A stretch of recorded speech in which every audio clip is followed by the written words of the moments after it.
Warangal DTC Puppala Srinivas ఇంట్లో తనిఖీలు చేస్తున్నారు ఏసీబీ అధికారులు. ఆదాయానికి మించి ఆస్తులు ఉన్నాయన్న ఫిర్యాదులపై ఆయనతో పాటు హైదరాబాద్ జగిత్యాల్లోని బంధువుల ఇళ్లలోనూ ఏసీబీ అధికారులు సోదాలు చేస్తున్నారు.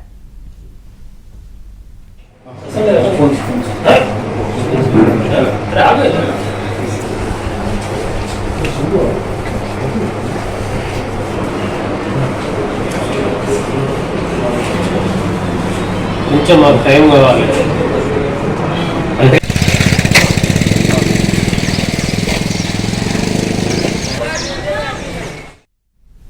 వరంగల్లోని ట్రాన్స్పోర్ట్ డీటీసీ పుప్పాల శ్రీనివాస్ ఇంట్లో తనిఖీలు చేస్తూనే ఉన్నారు ఏసీబీ అధికారులు. ఆదాయానికి మించి ఆస్తులు ఉన్నాయన్న ఫిర్యాదుపై ఆయనతో పాటు హైదరాబాద్ జగిత్యాల్లోని బంధువుల ఇళ్లలోనూ అధికారులు సోదాలు చేస్తున్నారు. పూర్తి సమాచారం మా ప్రతినిధి నవీన్ అందిస్తారు. నవీన్.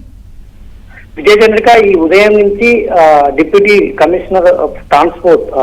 ట్రాన్స్పోర్ట్ కమిషనర్ పుప్పాల శ్రీనివాస్ ఇంట్లో హనుమకొండ పల్లివేల్పులలోని ఆయన నివాసంలో ఉదయం నుంచి కూడా ఏసీబీ అధికారులు తనిఖీలు చేస్తా ఉన్నారు. ఆదాయానికి మించి ఈయన ఆస్తులు కూడబెట్టినట్టు ఫిర్యాదు అందడంతో ఆ ఫిర్యాదు మీద కేసు నమోదు చేసినటువంటి ఏసీబీ అధికారులు ఆయనకు సంబంధించినటువంటి ఇల్లు, బంధువుల ఇళ్ల పైన కూడా ఏకకాలంలో 8 చోట్ల దాడులు చేస్తున్నారు. హైదరాబాదు, జగిత్యాల, హనుమకొండలో ఉన్నటువంటి పల్లివేల్పుల ఈ మూడింటితో పాటు ఆయన బంధువుల ఇళ్లలో కూడా 8 ప్రాంతాల్లో ఏకకాలంలో సోదాలు నిర్వహిస్తున్నారు. ఆయనే డిప్యూటీ కమిషనర్ గా, అంటే డిప్యూటీ ట్రాన్స్పోర్ట్ కమిషనర్ గా ఆయన ఉన్నన్ని రోజులు కొంత ఆస్తులు అధికంగా కూడబెట్టారనేటువంటి ఆరోపణలు ఆయన మీద ఉన్నాయి. దాదాపుగా 50 కోట్ల పైచిలుకు ఆస్తులు ఆయన కూడబెట్టినట్టు తెలుస్తుంది. ఆ ఆస్తులకు సంబంధించినటువంటి పత్రాలను, తర్వాత వస్తువులను, కొంత నగదు రూపాల వీటన్నింటిని కూడా ఏసీబీ అధికారులు స్వాధీనపరుచుకుంటున్నారు. దానికి సంబంధించినటువంటి లెక్కలన్నీ కూడా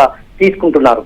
అయితే ఇప్పటి వరకు దానికి సంబంధించినటువంటి వివరాలను పూర్తి స్థాయిలో వాళ్ళు వెల్లడించడం లేదు. 3 తర్వాత పూర్తి స్థాయిలో తమకు ఒక రిపోర్ట్ వస్తుంది. ఆ రిపోర్టు తర్వాత ఎంత మేర ఆస్తులు స్వాధీనపరుచుకున్నాం అనేటువంటిది చెప్తామని చెప్తున్నారు. మొత్తానికి 8 చోట్లనైతే ఏకకాలంలో దాడులు జరుగుతున్నాయి. అయితే ఈయన డీటీసీగా ఉండడంతో ఉమ్మడి వరంగల్ జిల్లాలో దీనికి సంబంధించి అంటే ఒక ప్రచారం అయితే జరుగుతుంది.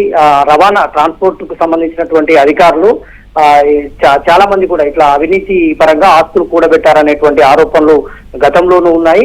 అయితే ఈమె ఉమ్మడి వరంగల్ జిల్లాకు సంబంధించినటువంటి అధికారి కాబట్టి ఇక్కడ ఒక చర్చ అయితే కొనసాగుతుంది. ఈ దాడులు సాయంత్రం వరకు అయితే కొనసాగేటువంటి అవకాశం ఉంది. విజయచంద్రిక. థాంక్యూ నవీన్.